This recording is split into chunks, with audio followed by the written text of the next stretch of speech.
Okey, terima kasih kepada saudara moderator dan juga terima kasih kepada sahabat saya Dr. Abdullah Jalil telah berkongsi begitu panjang lebar mengenai dengan program kita pada pagi ini. Jadi saya mengucapkan terima kasih sebagai wakil Polis Diraja Malaysia bahagian Jawab Khas di atas anjuran ataupun program wacana murajaah Usuluddin 2023 anjuran Universiti Sultan Zainal Abidin. Jadi yang bahagia saya ucapkan kepada Tuan Ahmad Azlan bin Raihan sebagai Perdana Mufti bahagian penyelidikan Jabatan Mufti Kajian Negeri Sembilan. Yang bahagia Dr. Muhammad Rashidi bin Abdul Wahab sebagai Ketua Pusat Pengajian Usuluddin. Yang bahagia sahabat saya Dr. Abdullah Jalil sebagai rakan panel pada pagi ini, dan penyebusa Dr. Muhammad Asrul bin Syuhairi, penasihat Persatuan Mahasiswa Usuluddin Universiti Zainal Abidin, dan yang berusaha saudara Muhammad Firdaus bin Rizwan, pengarah program dalam program wacana murajaah Usuluddin. Para pensyarah, asatizah serta hadirin hadirat yang dirahmati oleh Allah Subhanahu wa taala. Alhamdulillah pada pagi ini kita masih lagi dipeluang oleh Allah Subhanahu wa taala untuk hadir dalam kuliah ilmu walaupun dalam bentuk online. Moga-moga banyak memberi manfaat kepada kita untuk kita berkongsi bagi memantapkan ilmu pengetahuan pada diri kita, dan moga-moga ilmu tersebut juga dapat disebarkan kepada orang lain termasuk ahli keluarga kita untuk kita memastikan supaya ilmu ataupun aliran perjalanan yang sahih difahami, dipelajari dan diamalkan di dalam diri dan keluarga kita. Dan yang paling penting adalah dalam konteks menjaga keselamatan negara. Tuan-tuan dengar? Dengar?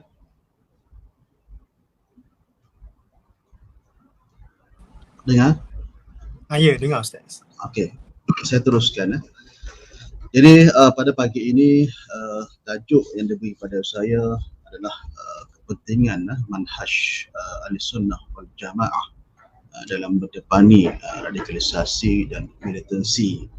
Jadi PowerPoint saya ni baru siap malah tadi lah. Pukul 2 pagi saya siapkan, saya adaptkan dalam kajian tesis saya, yang mana tesis saya ini adalah kajian neoradikalisme, kajian kes Daesh di Malaysia. So saya masukkan elemen-elemen kajian saya ini dalam PowerPoint untuk berkongsi dengan tuan-tuan dan puan.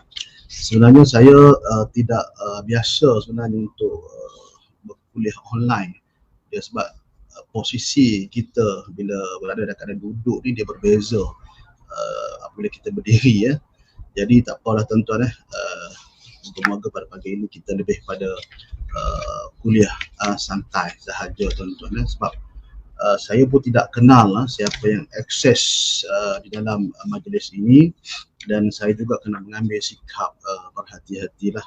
Jadi saya mohon kepada tuan-tuan dan puan-puan, PowerPoint saya ini tidak di screenshot dan tidak di upload dalam mana-mana aplikasi peribadi khususnya, juga dalam mana-mana web dan juga mana-mana teknologi Ini penting untuk kita sama-sama untuk menjaga bagi mengelakkan berlakunya keadaan yang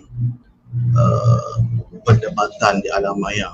Sebab hari ini manusia, saya melihat mereka ini banyak menyerang dulu berbanding dengan belajar. Mereka tak nak belajar, mereka serang dulu, lepas tu mereka jadikan bahan satu perdebatan, mereka menggunakan kata-kata nista, kata-kata fitnah. Di situlah akan berlakunya bibit-bibit ataupun simptom-simptom radikalis dan ekstremisme, sehingga wujudnya semangat kafir mengkafir, keluar pada Islam, kamu murtad dan sebagainya. Seperti mana Ustaz Jalil berkongsi, banyak manfaat yang saya boleh ambil dan juga saya boleh fahami dalam konteks bagaimana gerakan da'iyah ataupun dakwah atau dikira sebagai konteks ilmu itu boleh menganjakkan kepada suatu tindakan khususnya dalam konteks radikalisme dan membawa kepada militansi.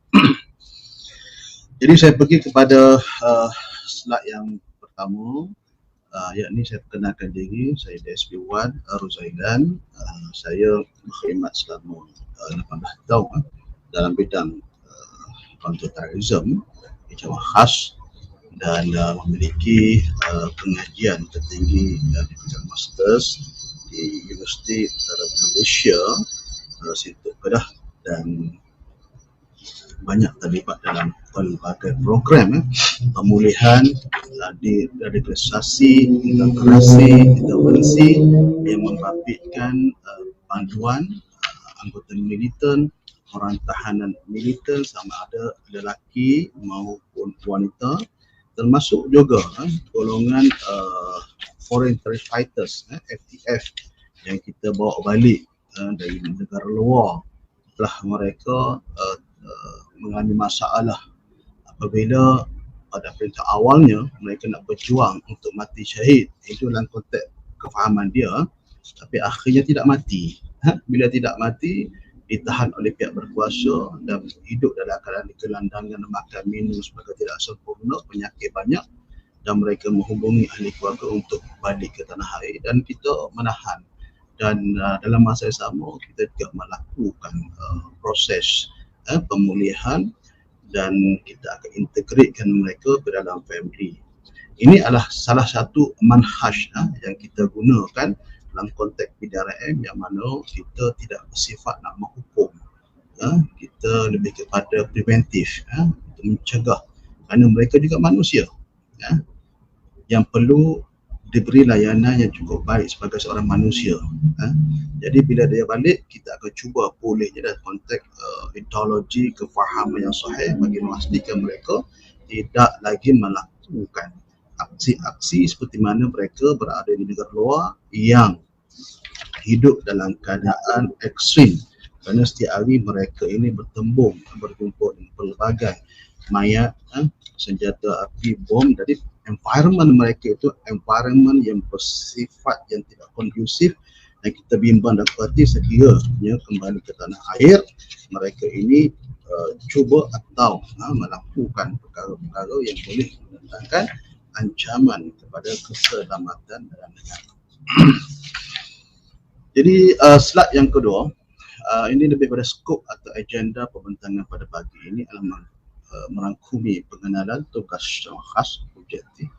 So bila tajuk kepentingan manhaj, kita juga akan menyelusuri definisi manhaj, definisi Ahlussunnah wal Jamaah, penyebaran pemikiran terlampau, terbuka minda, dan sedikit manhaj yang kami gunakan bagaimana kita nak memulihkan ideologi ini, ideologi militan ataupun ideologi pengganas, bagi memastikan mereka ini dapat menjadi masyarakat awam yang taat kepada ahli keluarga dan juga negara. Dan juga kita akan berkongsi sedikit cabaran serta kesimpulan. Ini tugas-tugas secara khas yang pihak kami lakukan untuk makluman tuan-tuan dan puan mendengar kuliah online oleh Usuluddin. Jadi dalam bidang risikan kita banyak sebelum melakukan sesuatu tangkapan, kita akan melakukan pengulangan risikan bagi mengesahkan maklumat di atas kes yang telah kita develop, bagi memastikan perkara-perkara yang kita sedang siasat itu adalah mempunyai pembuktian kukuh bagi melakukan pendakwaan di mahkamah. Dan yang kedua, sekiranya terdapat bukti-bukti yang kukuh menggunakan undang-undang yang sedia ada di dalam negara kita, yang mana undang-undang yang kita gunakan dalam konteks menangani ancaman militan, ancaman puak-puak pengganah ini adalah kita menggunakan prosedur dalam penyiasatan yang ditulis sebagai Akta Kesalahan Keselamatan Langkah-Langkah Khas 2012 atau juga dikenali sebagai SOSMO 2012 dan dibacakan bersama dengan Kanun Keseksaan Akta 574 yang mana di bawah bab 6A itu merangkumi section-section yang boleh dikenakan hukuman terhadap individu sama ada rakyat dalam negara maupun luar negara untuk kita mendakwa mana-mana menangkap dan juga melakukan pendakwaan oleh Jabatan Bukan Negara mana-mana individu yang melakukan kesalahan seperti mana yang termaktub di dalam bab 6A. Nanti kita akan tengok undang-undang itu dalam slide. Dan pendakwaan ini dilakukan secara terbuka, yang mana akan ada perbicaraan yang berlaku di Mahkamah Tinggi. Biasa kes membabitkan teroris ini atau kes militan ini dia bersifat high profile case. Bila high profile case, dia akan dibicarakan di Mahkamah Tinggi yang mana pendakwaan itu akan dibawa oleh pihak agensi Jabat Peguam Negara hasil pembuktian yang kita kemukakan dan di situlah akan berlaku perbicaraan dan diberi peluang kepada orang yang didakwa itu untuk mengambil lawyer bagi mempertahankan kes mereka. Jadi dalam soal hukuman ini terletak kepada kuasa hakim di Mahkamah Tinggi yang akan menetapkannya. Jadi tugas polis adalah untuk kita menyiasat dan mencari bukti dan ditenderkan di mahkamah. Ini yang dikatakan manhaj.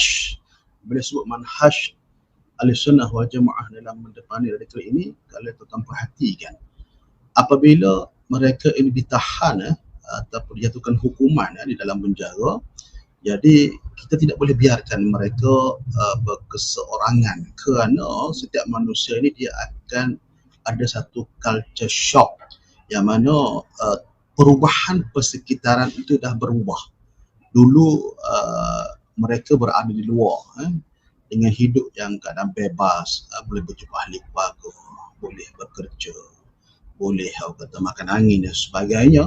Tapi apabila mereka telah dijatuhi hukuman, mereka akan dihantar ke penjara, dia akan berlaku satu perubahan ataupun behavior pada diri dia itu yang mana environment itu dah mula membentuk diri dia dalam keadaan tidak selesa. Kenapa? Sebab mereka memikirkan akan permasalahan yang perlu diselesaikan dan permasalahan yang melibatkan ahli keluarga. Sebagai contoh, kalau dia ni seorang penjawat awam, macam mana dia selesaikan hutang piutang apabila berada dalam penjara? Rumah, kereta, anak isteri makan, minum dan sebagainya. Termasuklah dalam hal-hal pengurusan pentadbiran harian dan juga pengurusan dengan manusia atau masyarakat yang lain.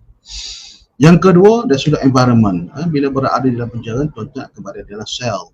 Sel itu dia tidaklah besar.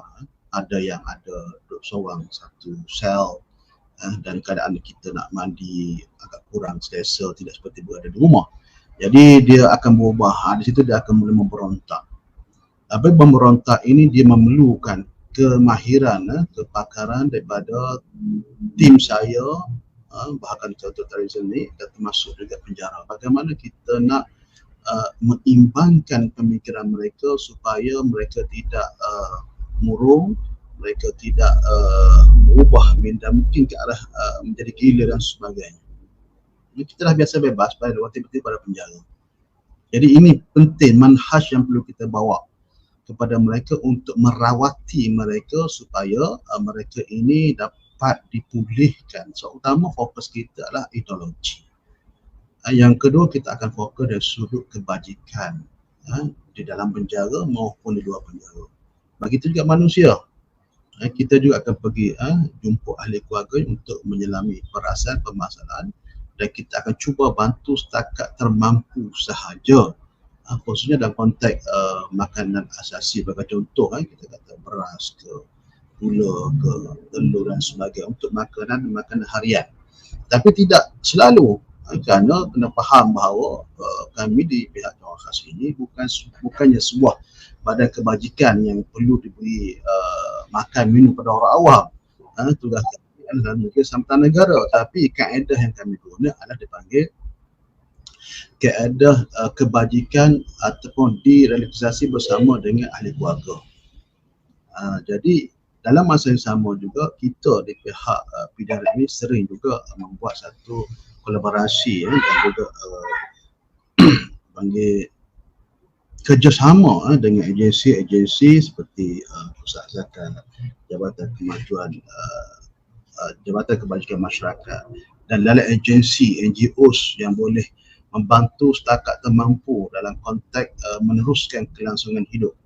Kerana kalau saya nak menceritakan tentang permasalahan yang dialami oleh individu yang berada di dalam penjara, terlalu banyak permasalahan tuan-tuan dan puan-puan sehingga dia boleh membawa kepada penceraian.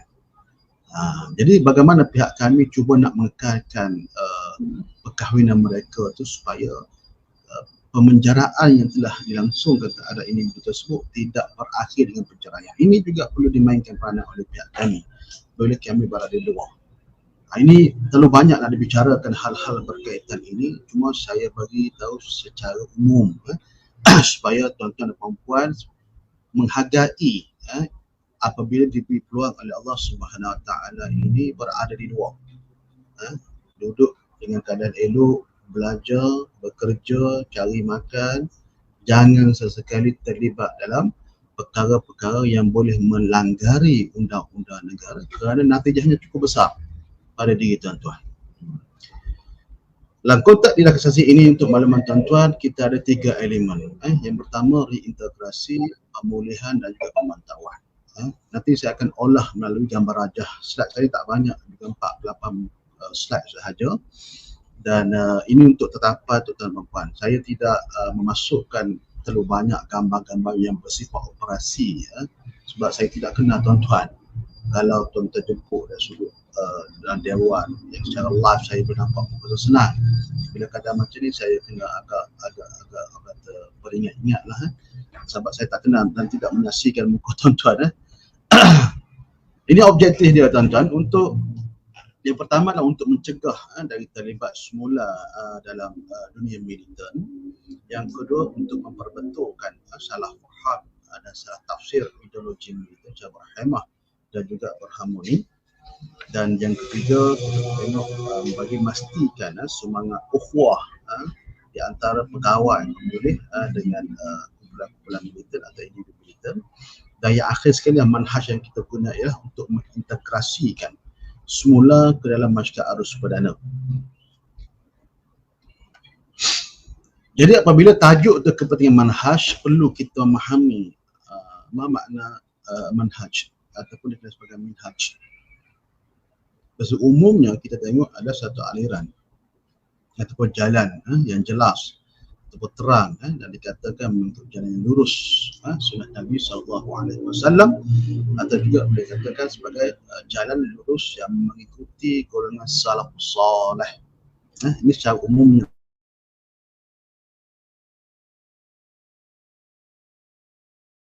Kami dengan jelas semasa perkongsian yang saya lakukan ini.